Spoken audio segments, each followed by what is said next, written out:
গত কদিন ধরে ইন্ডিয়ান প্রিমিয়ার লিগের আইপিএল আলোচনার কেন্দ্রে ছিলেন মুস্তাফিজুর রহমান। বাংলাদেশে পেসারের এই ফ্রাঞ্চাইজি খেলা নিয়ে হঠাৎ অনিশ্চয়তা তৈরি হয়। শেষ পর্যন্তই মুস্তাফিজের আইপিএল খেলতে না পারার শঙ্কাই সত্যি হল। এবারের আইপিএলে খেলতে পারবেন না দ্য ফিজ খ্যাত মুস্তাফিজুর রহমান। ভারতীয় ক্রিকেট বোর্ড বিসিসিআই মুস্তাফিজকে ছেড়ে দিতে নির্দেশ দিয়েছে কলকাতা নাইট রাইডার্সকে।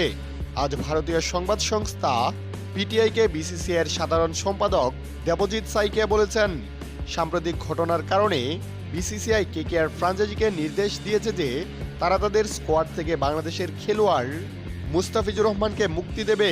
এছাড়া যদি তারা কোনো পরিবর্তন বা বদলি কাউকে চায়, বিসিসিআই সেটি অনুমোদন করবে। সম্প্রতি রাজনৈতিক উত্তেজনা বৃদ্ধির পর বোর্ডের পক্ষ থেকে ফ্রাঞ্চাইজিকে এই নির্দেশ দেওয়া হয়েছে বলে জানান তিনি। যদিও বিসিসিআই শুরুতে প্রতীক্ষা ও পর্যবেক্ষণ নীতি অবলম্বন করেছিল। সাইকিয়া জানিয়েছেন, সিদ্ধান্তটি নেওয়া হয়েছে সম্প্রতি ঘটে যাওয়া ঘটনাবলীর প্রেক্ষিতে। সম্প্রতি মুস্তাফিজকে নেওয়ায় তীব্র রাজনৈতিক বিতর্কের মুখে পড়েন বলিউড তারকা ও ফ্রাঞ্চাইজিটির মালিক শাহরুখ খান। ওই ইস্যুতে তাকে বিশ্বাসঘাতক বলে আখ্যা দিয়ে করা ভাষায় আক্রমণ করেছেন একাধিক হিন্দু ধর্মগুরু ও বিজেপি নেতা। পাল্টা প্রতিক্রিয়ায় কংগ্রেস বিষয়টিকে ভারতের বহুত্ববাদের আঘাত বলে আখ্যা দিয়েছেন। এই বিতর্কে যোগ দেওয়া বিজেপি নেতা সঙ্গীত সোম শাহরুখ খানকে দেশদ্রোহী বলে আক্রমণ করেন। তিনি অভিযোগ করেন, ভারত বিরোধী কর্মকাণ্ডে জড়িত একটি দেশের খেলোয়াড়ের পেছনে বিনিয়োগ করা হচ্ছে। এএনআইকে দেওয়া বক্তব্যে সোম বলেন, যে কোনো মূল্যে মুস্তাফিজুর রহমানকে আইপিএলে খেলতে দেওয়া হবে না এবং তিনি নাকি বিমানবন্দর থেকেই বেরোতে পারবেন না।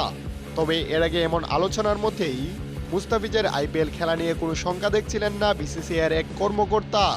ইনসাইড স্পোর্টসকে ওই কর্তা বলেছেন, এটা একটা সংবেদনশীল বিষয়, আমরা তা বুঝি।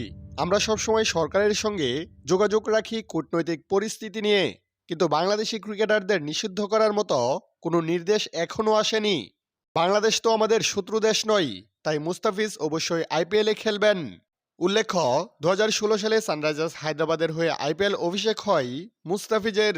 শুরুর আসরেই জেতেন শিরোপা, হয়েছিলেন উদীয়মান খেলোয়াড়। এরপর খেলছেন নিয়মিত। সানরাইজার্স হায়দ্রাবাদের পর রাজস্থান রয়্যালস, মুম্বাই ইন্ডিয়ান্স, দিল্লি ক্যাপিটালসের হয়ে চেন্নাই সুপার কিংসে খেলেছেন তিনি। এবার 9.2 কোটি রুপিতে দল পাওয়া মুস্তাফিজ ষষ্ঠ দল হিসেবে কলকাতায় খেলার কথা ছিল।